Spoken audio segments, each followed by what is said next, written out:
through the workshops that we run.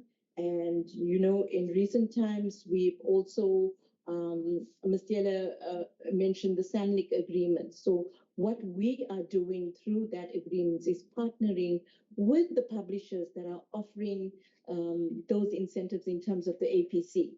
And one of the workshops that we are doing will be on authorship and publication, and it will also cover research integrity in those workshops. Okay, so additional workshops we do through our RCD program is on research methodology.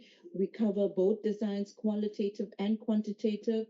We also have our doctoral mentoring workshop, which is our flagship capacity development program of the university, where we take a cohort of doctoral students and we take them over a module development. And we start at the beginning of the year and it runs over a course of 9 months. And we start with research design and we take them all the way to data analysis.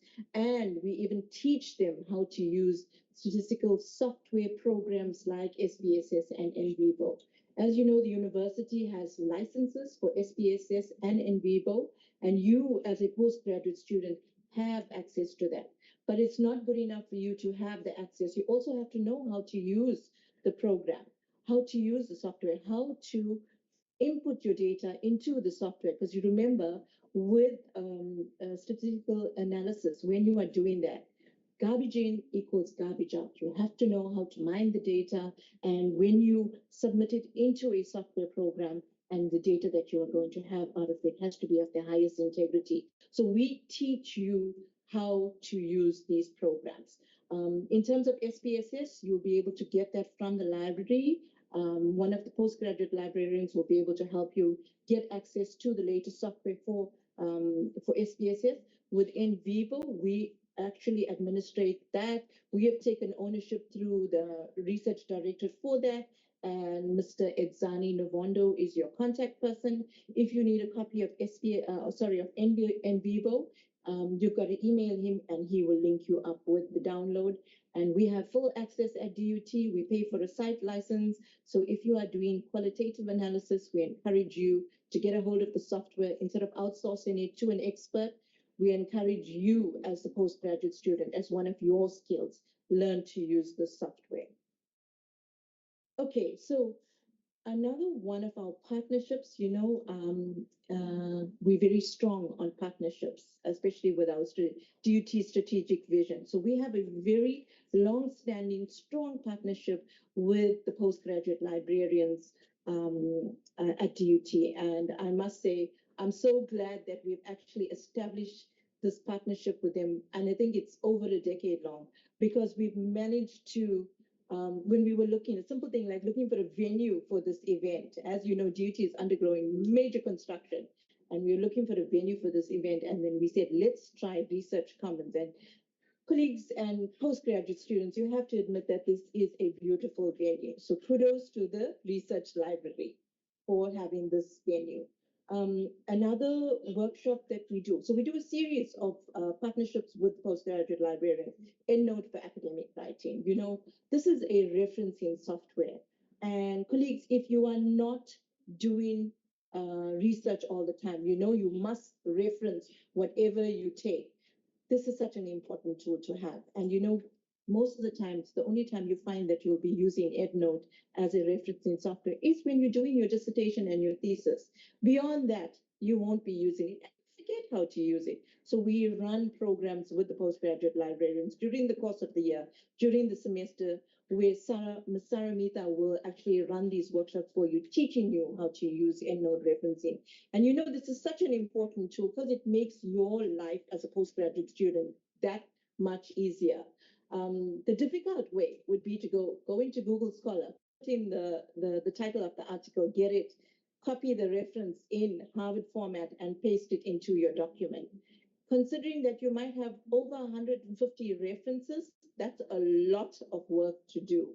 And sometimes out of sheer frustration of not knowing how to use EndNote, you might resort to that. But if you come to these workshops, you get refresher courses how to use this. Also, resource for your research, library databases, literature and software.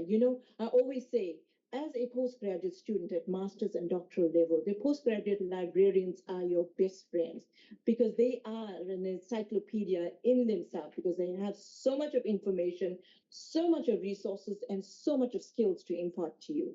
And another important workshop that we run with our postgraduate librarians, word for thesis. You know, when you have a 350 page or 400 document, you need to put in something like a table of contents. And you know how, when you are working with that document and you've seen that document over so many months and you're now so frustrated, but you need to do this table of contents, it can be very frustrating if you don't know how to automatically do it, because again, you will try to manually do it. And our librarians teach us how to do this automatically. The click of a button, you'll have your table of contents inserted for you into your document, making your life as a postgraduate student that much easier because we know you have other important things to do. Systematic reviews, that's also another important workshop that you would learn as postgraduate student.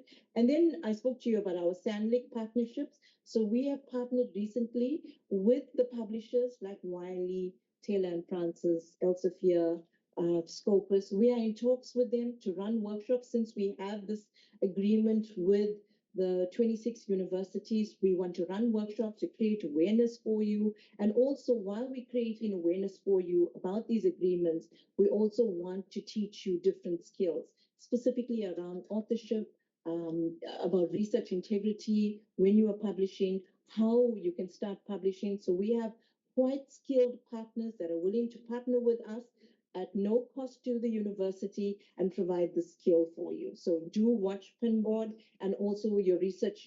We have an RCD network that we communicate with, and we send out alerts and communication to invite you to these workshops. So please do take advantage when you see these invites coming through.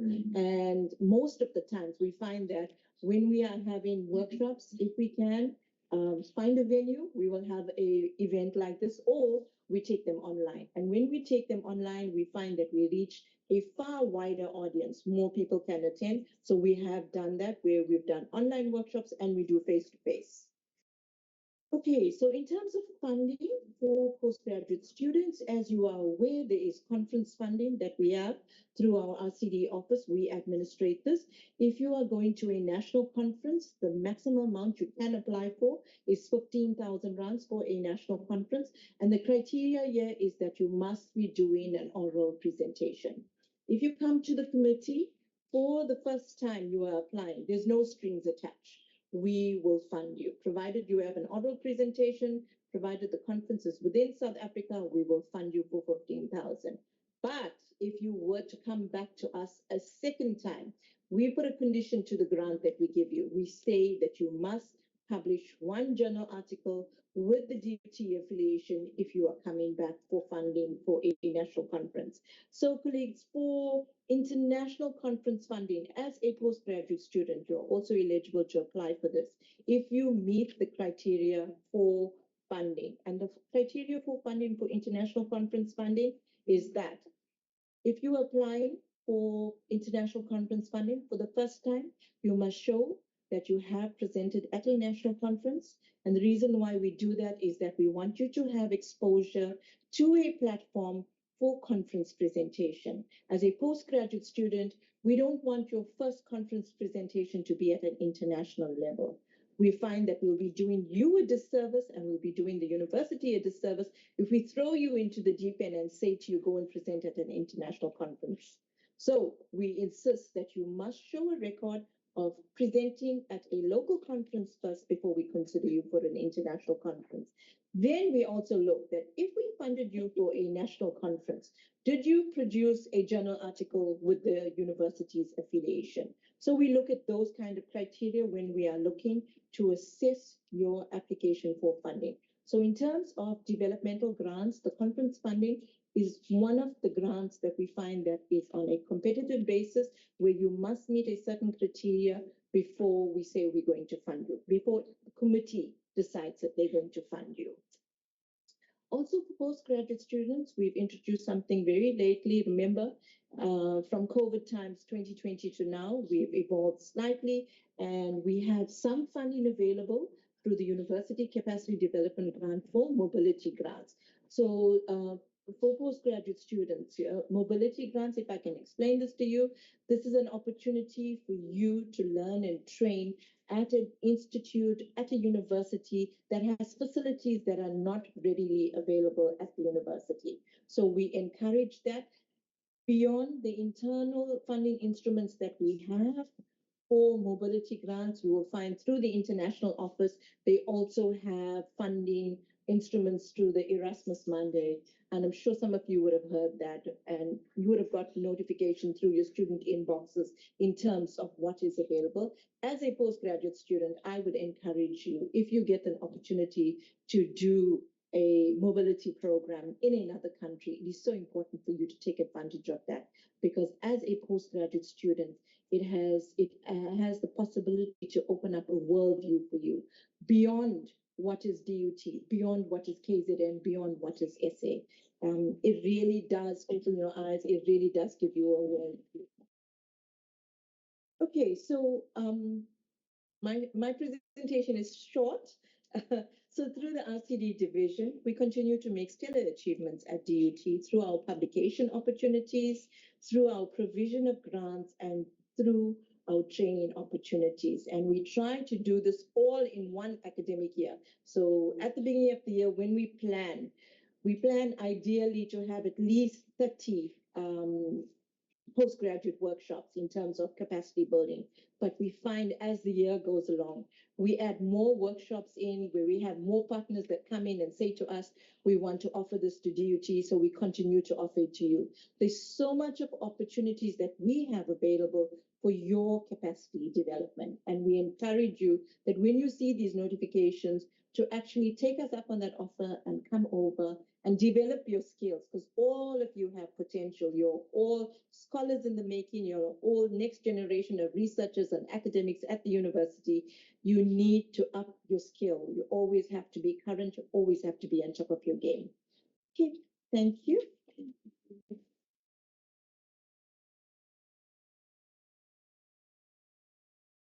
Uh, Thank you so much, Dr. Govinda.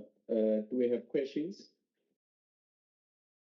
This was about opportunities and it was about monies. So I hope anyone will have a question when it comes to monies.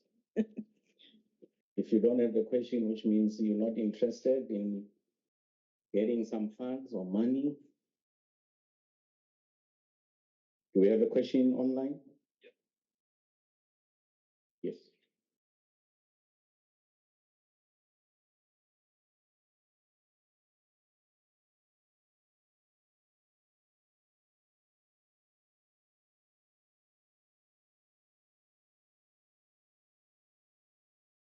Yes, Natemba, you can go through.